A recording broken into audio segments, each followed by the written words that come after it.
यशवंत माने त्यांनी तुमच्यावरती आरोप केलेला आहे. तुम्ही 50 लाख रुपयांची मागणी केली, गाडीची मागणी केलेली होती. काय या आरोपांना प्रत्युत्तर असणार आहे का तुम्हाला निवडणुकात बोलणार? माजी आमदार यशवंत माने हे कुणाच्या सांगण्यावरून बोलते हे त्यांनी आधी सांगावं मला. आणि माझे आमदार त्यावेळेस उमेदवार होते आणि त्यावेळेस एका उमेदवाराला जर एखादी महिला जर ऑफर मागत असेल, ऑफर केली असेल, म्हणत असेल की मला अशी मागणी केली असेल, मला हे द्या, मला ते द्या, तर त्यांचं ऑफिस जिथं होतं ना तिथं मी सुप्रिया त्यांच्या सांगण्यावरून गेलेले होते. मी प्रत्येकांकडे गेले होते न्याय मागण्यासाठी. मी प्रणिती शिंदेताईकडे गेले, मी सुप्रियाताईंकडे गेले, विजय वडेट्टीवार साहेबांकडे गेले, अंबादास दानवेंकडे गेले, अजितदादांना मी निवेदन दिलेलं आहे, दिलीप वळसे पाटील यांना निवेदन दिलेलं आहे. झालेला प्रकार प्रत्येक नेत्यांच्या कानावर घातलेला होता. आणि मग त्यांना पण मी असंच ऑफर त्यांना पण मागितलं असेल का काय? ते पण त्यावेळेस सत्ताधारी होते ना, काही विरोधक पण होते आणि काही सत्ताधारी होते. प्रत्येक आमदार खासदार कोण अशी मागणी केली असती मला मदत द्या म्हणून. हे विद्यमान आमदार असल्यामुळे मी तिथं गेले होते. ते पण सुप्रियाताईंच्या सांगण्यावरून गेले होते. त्यावेळेस ते म्हणतात मी आता एवढं त्यांना मागितले, एक गाडी मागितली आणि 10 लाख रुपये मागितले. त्यांचं कॅल्क्युलेशन थोडंसं चुकतंय. जर मला उमेशदादा पाटील आणि राजू भाऊ खरे प्रचाराच्या दरम्यान इथं या आमच्या व्यासपीठावर या जर म्हणत असतील म्हणले आणि त्यांनी जर 50 लाख रुपये देतो म्हणले तर ह्यांना मी एक इनोवा गाडी, आय थिंक इनोवा गाडीची किंमत 25 लाख धरा आणि 10 लाख रुपये कॅश, 25 + 35 किती झाले? 10 + 35 म्हणल्यानंतर किती? 45 लाख रुपये जर झाले, 35 लाख झाले असतील. 25 + 10 35 मग 15 लाखाचा मी लॉस का केला असता? आणि एखाद्या माणसाकडून 50 लाखाची जर ऑफर असेल तर समोरच्या माणसाला तुम्ही 1 कोटी रुपये मागू शकता ना. मुलगा रडत असेल तर आई त्याला 1 चॉकलेट देते तर तो थांबत नाही, तर वडील त्याला 4 चॉकलेट देतात. तो आईचं ऐकेल का वडिलांचं ऐकेल? मग त्यांनी मला 1 कोटीची ऑफर द्यायची होती. ते विद्यमान आता होणारे आमदार होते, सध्या तर तेव्हाचे विद्यमान होतेच ना. त्यांनी दाखवा, कुठलंही माझे अकाउंट चेक करावे, माझ्या नावावर आता 1-1.5-2 वर्षामध्ये कुठं गाडी आहे का, फ्लॅट आहे का, बंगला आहे का, कुठल्या नातेवाईकांच्या अकाउंटवर मी कधी पैसे ट्रान्सफर केले असतील का, हेही दाखवावं. फक्त अनगर नगर पंचायत आज इलेक्शन पहिल्यांदा लागत आहे, तिथली बिनविरोध करायची आहे. हे ज्या पक्षामध्ये गेले तिथल्या पक्षांच्या नेत्यांना त्यांनी शब्द देऊन आलेले आहेत, अनगर नगर पंचायत ही आम्ही बिनविरोध करून दाखवणारच. आणि आता पहिला मान तर मिळायचा असेल तर पाटलाच्या सुनेलाच आहे. मग का सर्वसामान्य लोकांच्या महिला काय तिथं होत नव्हत्या का? आज उज्ज्वला तिथे फॉर्म भरणार आहे म्हणून ते फक्त एवढं पॉलिटिक्स चालू केले. गेली 10 महिने ते शांत का बसले, 11 महिने शांत का बसले? मी ज्यावेळेस त्यांचा अभ्यास थोडासा कच्चा व्हायला लागलेला आहे, वयाच्या मानाने जरा चेकिंग करत जावं म्हणा. 25 ऑक्टोबरला नाही तात्या तर मी तुम्हाला 23 ऑक्टोबरला भेटायला आले होते. आणि जर मी तुम्हाला तिथं मागणी ऑफर केली तर तुमच्या ऑफिसच्या खाली बंड गार्डन पोलीस स्टेशन होतं. मला ही महिला मागायला म्हणून त्यांनी पोलीस स्टेशनला लगेच नोंद का केली नाही? याच्या आधी पण एक महिला त्यांना हनी ट्रॅप काय असतं त्याच्यामध्ये अडकवत होती. मग उज्ज्वला तिथेलाही खाली जाऊन लगे केस करायची ना. मिटवून घ्या. विद्यमान आमदारला ज्यावेळेस उज्ज्वला तिथे 15 ऑगस्टला बसली उपोषणाला त्यावेळेस आले नाहीत भेट द्यायला. तिरुपती बालाजीला गेले, ज्यावेळेस अनगर अप्पर तहसील त्याच वेळेस माझे 4 बांधव बसले होते उपाशी. अनगर अप्पर तहसील कार्यालय रद्द करायचं अनाधिकृतपणे नेलेलं होतं रजिस्टर ऑफिस आणि त्यावेळेस आले ना त्यांचे उपोषण सोडवायला. ते तिकडे फिरत राहिले. नगरपंचायतची निवडणूक होती, राजेश पाटलांच्या सुनेनं फॉर्म भरलेला आहे. तुमची काय भूमिका असणार आहे? तुम्ही सुद्धा उमेदवारी अर्ज दाखल करणार आहात का? काय नेमकी भूमिका? कोणत्या पक्षाचा पाठिंबा? मला 3-4 पक्ष माझ्या कॉन्टॅक्ट मध्ये आहेत आणि मी तिथं फॉर्म भरणार आहे. आणि मी तिथं फॉर्म भरायला येऊ नये म्हणून ज्या दिवशी फॉर्म चालू झाली प्रक्रिया 10 तारखेपासून त्या दिवसापासून इतकं समाजाला येणं आता बोलत नाही. मी 18 पगड जाती धर्माचे युवक युवती महिला तिथं उभा केलेल्या आहेत की उज्ज्वला तिथेला फॉर्म भरू द्यायचा नाही. ती आली की तिच्यावर हल्ला करायचा, काहीतरी अश्लील तिला बोलायचं की जेणेकरून तिला हे करण्याचा प्रयत्न होईल की रागाला येईल आणि तिथं काहीतरी घातपात तिचा करण्याचा प्रयत्न होईल, असं त्यांची तयारी चालू आहे. मग आज सीएम साहेबांना गृहमंत्री तुम्ही आहात ना, आज लाडकी बहीण फॉर्म या भरायला येणार आहे आणि तिथं तुम्ही हल्ला करणार आहात. असं जर तिथं लाडक्या बहिणीवर जर हल्ला झाला तर सीएम साहेब तुम्हाला उद्या जनतेला तोंड द्यावं लागणार आहे. पुन्हा तुमच्या लक्षात येईल की आपण कुठल्या प्रवृत्तीचा माणूस आपल्या पक्षामध्ये घेतला.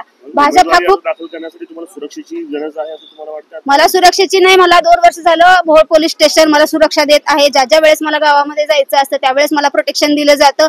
साधी गोष्ट आहे, उज्ज्वला तिथे आमदार खासदार कुठल्याही पदावर, शासकीय पदावर नाही किंवा कुठल्याही राजकीय पदावर नसताना तिला प्रोटेक्शन का दिलं जातं? त्यांना माहिती तिला अनगरला जीवाला धोका आहे. आणि हा प्रत्यय त्यांनी मध्ये पण मी इलेक्शन झाल्यानंतर मी मध्ये गेले, मानवी हक्क आयोगानं आम्हाला पंचनामा करण्यासाठी तिथं पाठवलं. तर मी तिथे गेल्यानंतर 500 लोकांचा जमाव माझ्या अंगावर परत ह्यांनी घातला. त्याची केस आहे, तिथे चालू केस आहे मोहोळ पोलीस स्टेशनला. पहिल्यांदा नगरपंचायत निवडणूक लागते, तुमचा निवडणूक लढाईचा निर्धार ठाम आहे. माझ्यावर हल्ला झाला, माझ्या मुलाला आणि मला तिथं दगाफटका जरी झाला तर आम्ही तिथेच बघा विषाची ही बाटली घेऊन जाणार आहे. लास्ट सांगते तुम्हाला, आणि मी तिथं फॉर्म भरल्यानंतर तिथंच दोघं माझ्या लेकरं बसू काय आमचा घातपात करायचं ना, इतरांच्या हस्ते करू नका, दुसऱ्यांना बळी देऊ नका. तुम्ही तिघही बापले आणि तुमचं माझं वय ना, आता त्याच्यातून या यशवंत मानेने उडी घेतली ना, तुम्ही चौघांनी मिळून तिथंच आम्हाला मारून टाकायचं. नाही, खरं तर तुमच्यावर देखील आरोप होऊ शकतात की ज्या पद्धतीने तुम्ही विधानसभेच्या आधी आरोप केलेले आहेत, नगर परिषदेची निवडणुका डोळ्यासमोर ठेवून त्यावेळेस तुम्ही आरोप केला असा देखील तुमच्यावर आरोप होऊ शकतो. मग मी राजकीय आहे का? ह्या आधी पूर्वीपासून ज्या वेळेस मी आमदार खासदारांकडे न्याय मागायला जाते त्यावेळेस मला न्याय दिला जात नाही. उपोषण केले त्यावेळेस माझी कुणी दखल घेतली नाही, त्यावेळेस ते उपोषणस्थळी आले नाहीत. हे फक्त जेव्हा किंवा कॉल त्यांच्या नेत्यांच्या सांगण्यावरून केला की म्हणतात भेटायला या, एकटं भेटायला या, शेळगाव गावात भेटायला या, का 4-5 बहिणी घेऊन या, वयस्कर माणसं घेऊन या, असं का म्हणत नाहीत? एकटं महिलेला का बोलतात? विद्यमान आमदार त्यावेळेस ते विद्यमान होते ना. मग तुम्ही निवडणुकीच्या रिंगणात फक्त ज्या काही अन्याय तुमच्यावर झालेला आहे त्या अन्यायाचा वाचा फोडण्यासाठी माझ्या एकटीच्या अन्यायासाठी नाही, अनगरमध्ये आतापर्यंत खूप महिलांवर अन्याय झालेले आहेत, खूप समाजावर पण अन्याय झालेला आहे आणि खूप गावातील लोकांवर अन्याय झालेला आहे आणि खूप गावं लोक आमच्यासारखी बाहेर गेलेली आहेत. आणि त्या सर्वांचीच इच्छा आहे की ताई तुमच्या मार्फत आम्हाला न्याय मिळेल. आणि ते म्हणतात आम्ही कसं जे आम्हाला परत पाहिजे त्या पद्धतीने आम्ही सपोर्ट करू, पण तुम्ही उभं राहावं ना, अनगरच्याच लोकांची इच्छा आहे. आणि पाटील साहेब, मी आमदार राजन पाटलांनाच सांगते, घर का बेदी लंकाडा आहे ही म्हण आहे ना, त्यापैकी तसंच सांगते, तुमच्या अवतीभोवतीची जी माणसं आहेत, जे कोण तुम्ही आहेत, आता ही राजन पाटलांचं म्हणणं आहे, यशवंत मानेंनी तुमच्यावर किती कशी टीका केली हे पण व्हिडिओ माझ्यापाशी आहेत. राजन मला म्हणू दे, मला दाखवा, मी ते दाखते. तुम्ही तर विधानसभा निवडणुकीमध्ये राजू खरेंच्या व्यासपीठावरती गेलेला होता. आता जेव्हा तुम्ही नगरपंचायतीला फॉर्म भरतायत, राजू खरे असतील किंवा उमेश पाटील असतील, या दोघांचा तुम्हाला पाठिंबा असेल का? आता ते योग्य वेळी सांगेन मी. आता मी जेव्हा किंवा फॉर्म भरायला जाते तर ते जर योग्य वेळी सांगते ना. फॉर्म आता दिवस तर 3 राहिलेले आहेत, झाली आहे तयारी तरी, पण माझी तयारी पूर्ण खच्चीकरण व्हावं, मानसिक हिला टेन्शन यावं, हिने ह्यातून परावृत्त व्हावं म्हणून हे 1 वर्षानं आता केलेलं हे कांड आहे.